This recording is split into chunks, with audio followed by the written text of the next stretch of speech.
I couldn't think of an idea for today. So we're doing a review on Sentimental K. Hey, that rhymed. Sentimental K is a 3D action roguelike.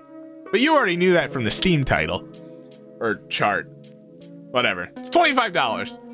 So, is it good or not? Well, I'll answer that question right now. It's alright. Let's go over pros and cons, alright?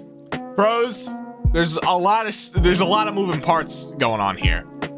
There's enough enemy variants where, you know, I'm constantly put on my toes. I enjoy that so much when there's a lot of different enemies. And the enemies look really cool. There's a fucking, like, window that shoots lasers at you. There's knights.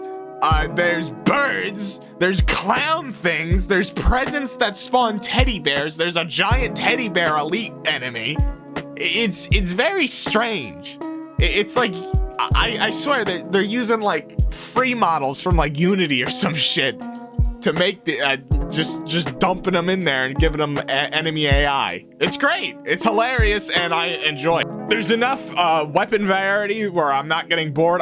The whip, there's a great sword, there's a broadsword, there's dual pistols, there's a spear, which I actually haven't used a spear yet, which really pisses me off because that's like my favorite weapon. But I just don't get it.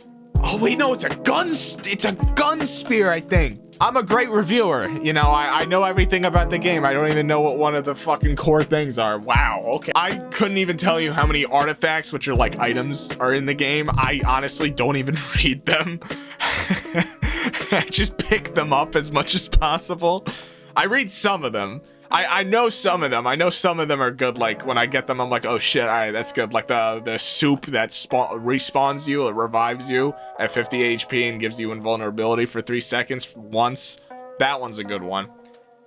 I still died with it a lot, but skills are very fun to use, especially the big, super powerful ones. There's a hyper beam where you just shoot a giant laser and it stuns you, but it does a shit ton of damage. So if you're in a room with a bunch of, like a group of enemies that would be really hard, you just shoot the giant laser. Oh, you're stunned for 6 seconds, but everything in front of you is dead. So who cares?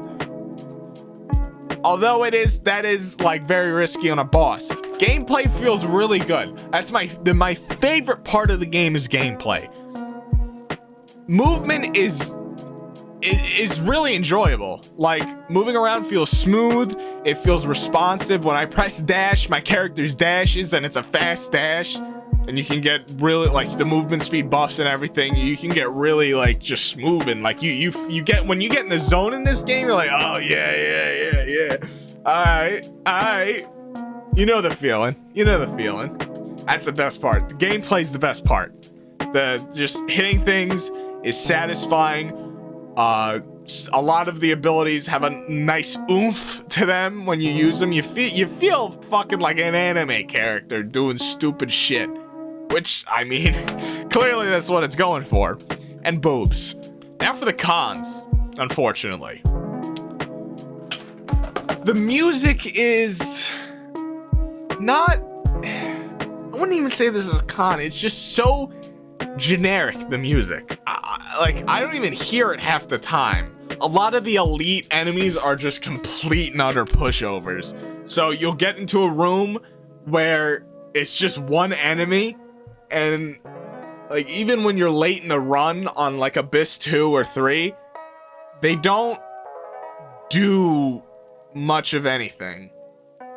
They like there's this big green rock monster and he has like 4 attacks and they're all so easy to dodge. And the fight it's just boring. Like it's just boring.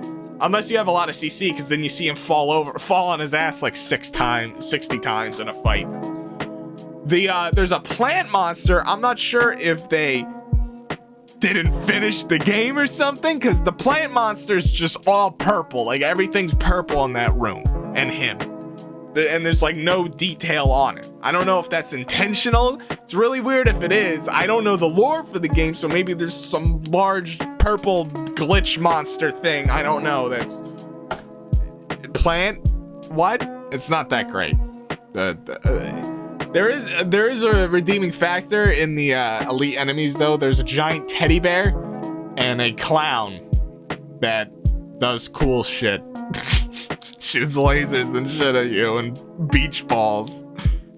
Oh yeah, another pro, my bad. Bosses are pretty cool. The love boss is 2 rose people. There's depression, which literally offs itself. Like when it gets to like 10% HP, it'll just off itself and do like a big attack. It's like, all right, I'm gonna heal the full anyway. It was kind of weird.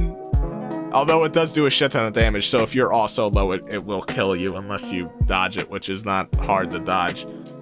The final boss I thought was a pushover, but then I started playing on the higher difficulties and just started taking damage for no reason and realized, holy shit, this thing is shooting a lot of black balls at me and I can't dodge everything. So yeah.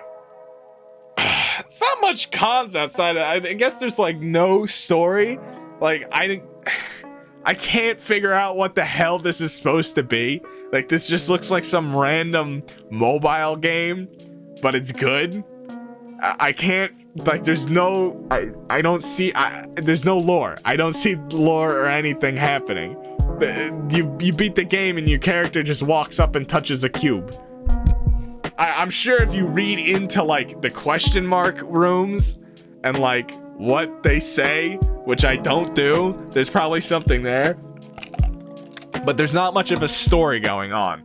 The synergies you can make with your weapons is really cool though with the skills, because certain skills will boost your core weapon if you have the correct weapon with it. It'll boost your standard combo, your range on it, your bleeding levels, how like big your bullets are for certain things. It's awesome. Building in this game is also very fun. I'm flip-flopping all over the place, I'm sorry. That's about it. Like, I'm sure I'm gonna have gameplay in and out of this review, and if you like it, check out my other videos on it. They're not that great, but I mean, what is on my channel, right? If you got $25 to spare, or 18 right now, if you buy it right now, you got yourself a pretty competent roguelike. Honest, I'll keep coming back to it. It's not bad. It really isn't not bad. It is not bad. Really isn't not bad. Jesus. God. So, alright. If you like the review, please like. So, actually, you know what? I'm gonna give it a score. I'm gonna give it a 7 out of 10. Actually, you know, I'm gonna give it a 6.5 out of 10. I'm gonna give it an 8. No. And it's very positive reviews. Just read the reviews on Steam. I don't care. What's going on?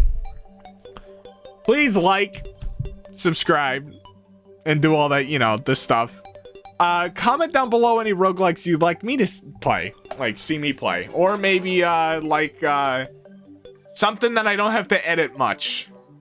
Because, I hate watching my own gameplays. It's awful. Anyway, I'll see ya. Check out my TikTok.